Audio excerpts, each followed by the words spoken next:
and welcome to another edition of Lab Rats. I'm Andy Walker. I'm Sean Carruthers. And today on the show, it's all about the visual composition of pictures. Yeah, the composition at the beginning wasn't so good. You didn't like that? Yeah, it's not so much about framing, it's more about shooting. Like how you set up the exposure and your speed of your shot. Got it. Okay, so you're going to talk about digital SLRs? I'm going to talk about digital SLRs and regular cameras that have the mode dial. So, you know, all the hieroglyphics on this, you can explain that stuff? Yep, more or less. Not all of them, but you know, there's the ones that matter. The ones that matter that allow you to go more into manual modes. Very cool. Okay. All right. So, what we're going to call this episode? What's the title of this episode? Exposure. Exposure. Oh no, you want to go there. All right. Well. Just as long as Biff doesn't expose himself again. Let's take a break, and when we come back from commercial, hieroglyphic demystification on your camera. Yeah, that'll work. Okay, after this.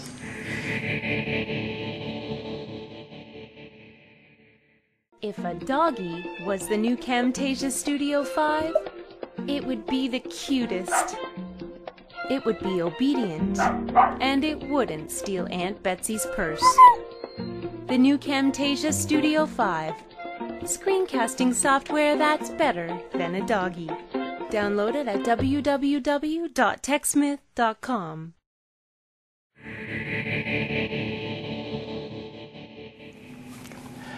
So I'm really excited about this because I got to say that I am not a photography expert. I'm a kind of a point and shoot kind of guy. So the whole idea of this like f-start, f-stop, you know, thing on the dial thingy, it's really exciting to me. Is it really? No, it is. It is because, you know, my whole family, they're all big photographers. My brothers love this stuff, and I'm going like, hello.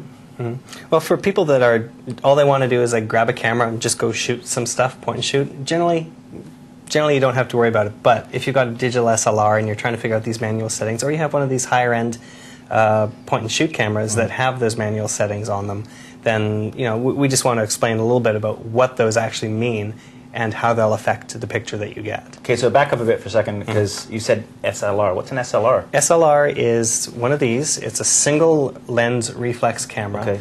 Now these are the ones that you can actually take the lenses off. It's got a mirror inside that flips up and allows you to actually see what you're shooting through the viewfinder.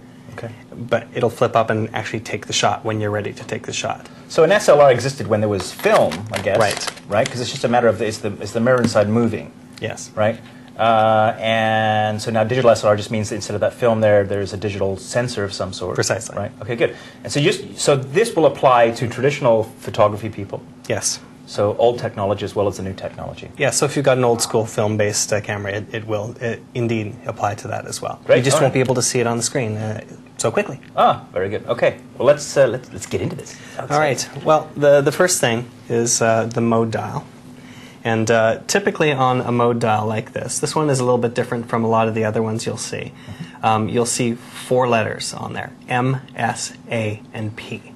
M, S, A, P. Yeah, and this one is a bit different. This one is M, P, AV, and TV, which is a little bit confusing, but I'll explain what that means. MSAP? MSAP. So P is where you might want to start if you're just new to this whole world of digital SLR. It stands for program mode, and what it means essentially is the camera will take care of most of the job of exposing your shot, making sure that everything looks properly. It's the Andy Walker setting. The Andy Walker setting. Like, I don't know how to do this. Right. So just a little bit of background first of all. So P is program, A is aperture, and I'll explain what that means in a second. S is shutter, and I'll explain what that means. And look, you can know. M is manual? You got it. All right, so we've got 4 different modes on this. Sometimes there's more, and sometimes there's slightly different ones. But in general, program is the one that the camera will take care of most of the settings and allow you to apply certain tweaks. It's kind of like automatic-ish. Right. Okay. So most of these new cameras will give you scene modes and like complete automatic shots. You don't have to think about a single thing. Oh, so like sports mode, Yeah. macro mode. Yeah, and there's a couple of those on this one as well. But there's also ones that if you go into full automatic, it'll determine when you need to use the flash. When you're in program mode, you don't even have to think about that. Or it won't think about that. You can determine whether or not it'll flash or not. You can change your ISO setting, which we'll explain later on. That's how sensitive the sensor is. So P will basically take care of everything except the things you choose to tweak. P for piece of cake. Piece of cake. Okay, good. Aperture is will explain how wide open the lens is. Let's see if we can get a look at this. So if you look through the lens right here, you can actually see right through it. And the aperture is the setting that opens it up wider or closes it down. Is that to allow like the amount of light? It allows more light in to the lens. Expose. I'm not sure whether this is any better, but it'll expose it differently depending on how much light is allowed to get into the lens itself. Okay. So that's your aperture. Just in old school ones, it would have fins that would come down. And I believe it's the same in these ones as well. So that's that. S stands for shutter. And what the shutter is on the back of here, there's a little thing that opens up. When you flip up the mirror, a little section here will expose the CCD for a certain amount of time. Or the film. Or the film in an old school camera. So what the S setting does is determines how long that will be open. So again, the longer you open it up, the more light will hit the sensor. The shorter it is, the less light will hit it. But there's a couple other subtleties to that as well. You'd think more light, less light, aperture and shutter do the same thing. Yeah. Not quite. No? Not quite. So we'll get into now why you would want to change one or the other. Yeah. So immediately with shutter priority mode, the effect that most people will be familiar with is long exposures. Yeah. So what you can do is you can actually freeze the action or show a bit of action in this. So right now we've got a picture of some water running down a surface here, a little bit of a waterfall. Okay. And right now you can see this is at 1/4000th of a second. That's very fast. So that time rating is a shutter speed. Right. Right. That time rating is the shutter speed, and the second one, F, is the aperture. They measure that in f-stops. So, and the lower that number, the wider open it is. The wider open the shutter is. The wider open the shutter is. Okay. So what shutter priority mode, the S setting on this will do, is it'll allow you to specify what's my shutter speed going to be. Do I want it at 1/4000th? And what the camera will do then is it'll change your aperture to compensate. Right. Aperture priority is the opposite. You say how wide the aperture is going to be, and it'll adjust the shutter speed to compensate. So we'll show you the effects of shutter speed here. Right now we've got the speed really quick to freeze the action. Okay. And as we pan over here, So we're slowing down the shutter speed now. we're holding it open for longer, Oh, okay. basically. Right.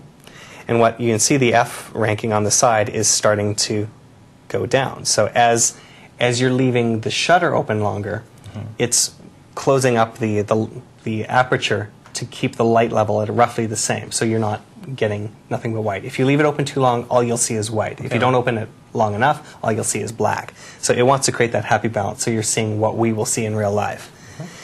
So as we slide over to the other side here, you'll notice that the water becomes less distinct. And when we get over to the far side, we're getting closer to 1 second exposure now. You're seeing that basically we have running streams. So you can either freeze the action or you can show motion. Ooh. Depending on what you choose for that setting. Cool. Now, the downside with shutter priority mode is in the daytime, if you make it too long, like try to make it 5 seconds, all you'll get is white, no matter what. There's nothing that your lens can do to compensate aperture-wise for that. So you'll have to find that happy medium. And the great thing about digital versus film is you can play around with that to see what you're getting. With film, you'll waste a lot of film playing with that. Okay. So anyways, that's why you'd want to change your shutter. Okay. We're going to show you why you'd want to change your aperture now. It's not as clear why you'd want to most people. Okay. Now, back in the early days of photography, when they didn't have all the variety of lenses that we have now, there was someone got the bright idea, well, let's try pinhole photography. Right. And what that does is you just have a little pinprick, and it creates a lensing effect. You don't actually have to have glass. All you need is a hole in a sheet of some dark material, and it'll lens it. Now, the thing about getting down to a really tiny pinprick is it puts everything into